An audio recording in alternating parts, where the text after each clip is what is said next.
Hey everyone, welcome to Patriot Race Box, where I give you my commentary on the news of the day as reported by the Wall Street Journal. Now, first up today, there's a school shooting in California. 2 students died, 3 were wounded, and 3 students died because the shooter shot himself in the head. Well, no, he didn't die. That's right, the shooter didn't die. But he did shoot himself in the head. So, but luckily for law enforcement, he lives, so now he can be interrogated. But as usual. Well, because it's the shooting, people are already starting to politicize it and make it about guns. Like, get rid of the guns. See, guns are bad. And I believe I mentioned the other day, just the other day, that according to a study that's been conducted since the 70s, gun laws don't work because about half of all guns are bought legally. And when it comes to usually in shootings at workplaces and schools, it's like this. Someone who goes there regularly, like in workplaces, an employee, and schools, a student, is the shooter, which makes gun laws and security somewhat ineffective. And the problem with increasing background checks is that it checks background. You have a perfect criminal record or anticipation of committing a crime once you get a gun. Or you could just have a perfect criminal record and then get a gun and then turn into a psychopath later. So this tragedy highlights that the fact that people are trying to politicize tragedy is horrible, and frankly, it won't work. Also, on a happier note, Walmart sales results are showing that despite the global trade war and I say global, I mean U.S. and China, but really, let's be real, that affects the whole globe. So the trade war and the slowing economy around the world has not made a dent in U.S. sales. In fact, sales keep on rising and are probably going to surge within the next week or two thanks to Black Friday, Cyber Monday, Small Business Saturday, all those days. And then also, speaking of Walmart, the Walmart where the El Paso shooting happened is now reopening because they closed it down because of the tragedy, and now they reopen it. Now it has and now it says hashtag El Paso strong outside of it, which I think it's a nice tribute. Yeah, they've colored in. I don't know if it's very clear here, but they colored in so strong differently. Blue as opposed to brown like the rest of the letters E, L, P, and A. So yeah, I think so. Tying Walmart and shootings, it's actually a very nice touch that what Walmart did for those to remember those people. So good on them. Good on Walmart. I mentioned about a week or two ago that Kentucky's governor that he refused to concede the race to his Democratic opponent, but because the election was so close. But now he finally conceded because they did some recounts and they realized, yeah, he lost, and the governor admitted it.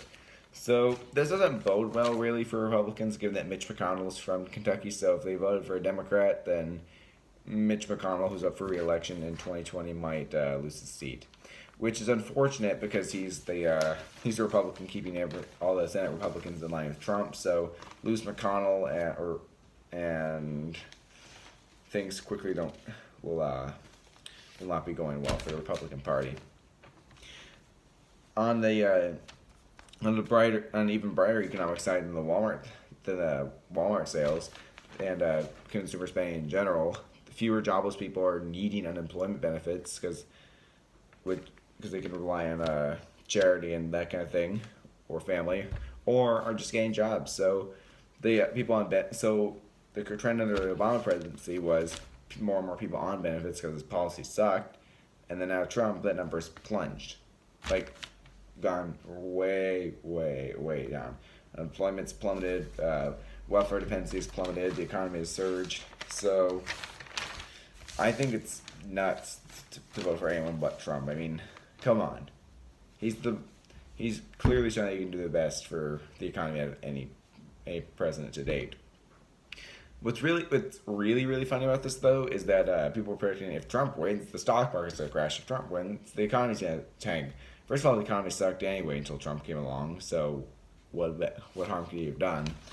But the economy actually surged right after his election in anticipation of friendlier business policies. and it kept growing when those policies materialized. So, hey, don't be a hater.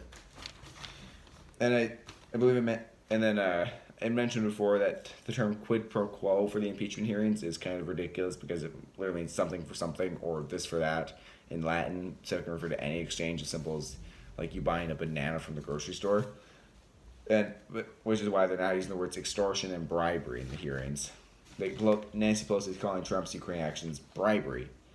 So the issue with that, though, is that the aid was released without the Biden investigation taking place. So it's not really bribery, and it's also not extortion. I mean, Biden was barely mentioned in the call, and the president of Ukraine himself said we weren't bribed, we weren't extorted. So I don't understand that if the president of Ukraine is like if you think about it, it's a really key witness here because is that he and Trump are the main parties here. And if Trump's saying nothing wrong took place and the president of Ukraine's like nothing wrong took place, then, I mean, what more evidence is there to go on? I mean, you said so himself that he didn't feel bribed. So, but, Democrats just going to hate on Trump.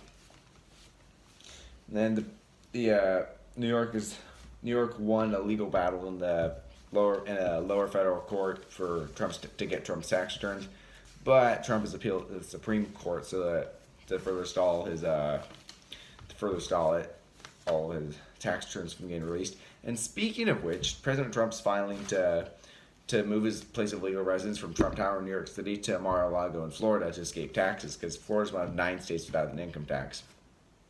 However, a lot of states like California and New York are actually turning themselves into a prison for rich people because they're trying to bar people like Trump from leaving. Like those states have had mass exoduses. Like people from California are going to Texas, Nevada.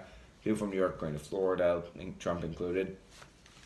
But the problem for those states though is that they're losing out a lot of tax revenue, and so they're trying to keep as many people in as possible.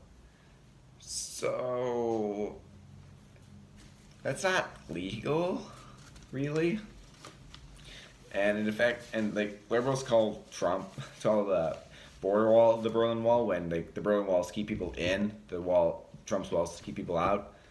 They're really are building they're almost building a Berlin Wall in the U.S. to keep people from leaving leaving California and New York. So yeah. On the bright side, though, those states that they would be fleeing to aren't gonna a lot of people fleeing the states come and ruin other states because they vote for the same policy. So at least not ruining other states. At least Californians can't come to ruin Texas, and New Yorkers can't come to ruin Florida. So, I mean, that's one little bitty upside, but they still have no legal authority to pretty much lock people, especially to lock people into those states. But, oh well. And hopping over to the op-eds, there's an article titled Impeachment as Usual, saying that after the public hearings on Wednesday, it was pretty much revealed that there's really nothing new. I mean, saying all the charges currently being leveled at Trump have been leveled at him before. So, nothing really new. I mean, the corruption charge, the bribery charge, the extortion charge, the abuse of power charge, we've heard it all before. So when it's supposed to be a grave process, like a process of last resort, that politicians should want to undertake, is now a pretty partisan one. So, I mean, the Wall Street Journal said that Trump's emergency declaration to divert money for the border wall sets a bad precedent because the Democrats did it to get money for climate change or to get rid of guns. But partisan impeachment is a bad precedent also, because if a Democrat wins in 2020, and then the Republicans manage to, if they gain the House in 2020 or in 2022, they can impeach that president who won in 2020. So Democrats might want to stop and consider what kind of trend they're setting for the future, right? But then again, they kind of regard the Constitution as a dusty scrap of parchment. So, yeah. I mean, it's like Nancy Pelosi trying to quote the Constitution for a rationale is like an atheist or a Muslim quoting the Bible. Like they don't even like atheists don't follow the Bible, Muslims don't follow the Bible. Why would they quote it to support their cause, right? That's what I'm trying to say here. And in fact, atheism is sort of antithetical to the Bible, so it really is because the Bible is a religious text. So yeah, it's not gonna. The whole impeachment drama is nothing new, and what's really funny is that Hillary Clinton and other Democrats are worried that Trump would protest the election results if he lost. Well, how the turntables, as Michael Scott from The Office would say. Lastly, we have some data from Great Britain. It's entitled the Medicare for All preview because Great Britain is one of many countries that does have a government healthcare system. So listen to this: the NHS, National Health Service, which is their version of Medicare for All, or rather the agency that executes they managed to treat only 83.6% of emergency room patients within 4 hours last October, compared to 89.1% a year before, and well short of the government's Britain's target of 95%. That's insane. That means that, like 83.6% of patients, that means that there are still, let me see if my math serves me, 16.4% of people waiting more than 4 hours for ER treatment in Great Britain. But you're a wealthy European and Western country. You'd think they'd be able to do better, right? That's the problem with government. Then last year the rates were more like 84%. So it's getting a little. So that was their low around this time last year, but apparently it climbed and then dipped. And also they missed the target for 93% of patients with suspected cancer to be seen by a specialist within 2 weeks of referral by a family doctor. And then in September, 90.1% of patients saw a specialist within 2 weeks, down from 91.2% in September 2018. So it says a bureaucrat might think, or a Democrat or a socialist might think that's good, but what about the 9 or 10% who have to wait longer than 2 weeks for their cancer diagnosis to come back either positive, or their cancer test to come back positive or negative? That must be agonizing, right? I mean, no wonder people come from Europe and Canada to the United States for healthcare, right? No wonder.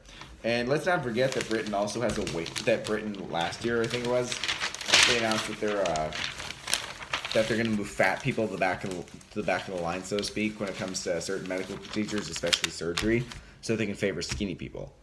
It's like conservatives were worried that death panels were coming to the U.S. Thankfully, they haven't.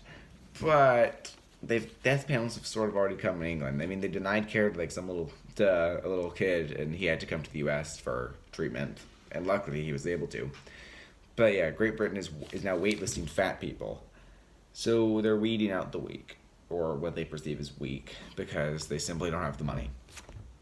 And on that note about why you should not vote for Elizabeth Warren, and because she'll bring the UK's health disaster here, I say goodbye until the next Patriot Soapbox. Don't forget to like and subscribe to get more great daily content.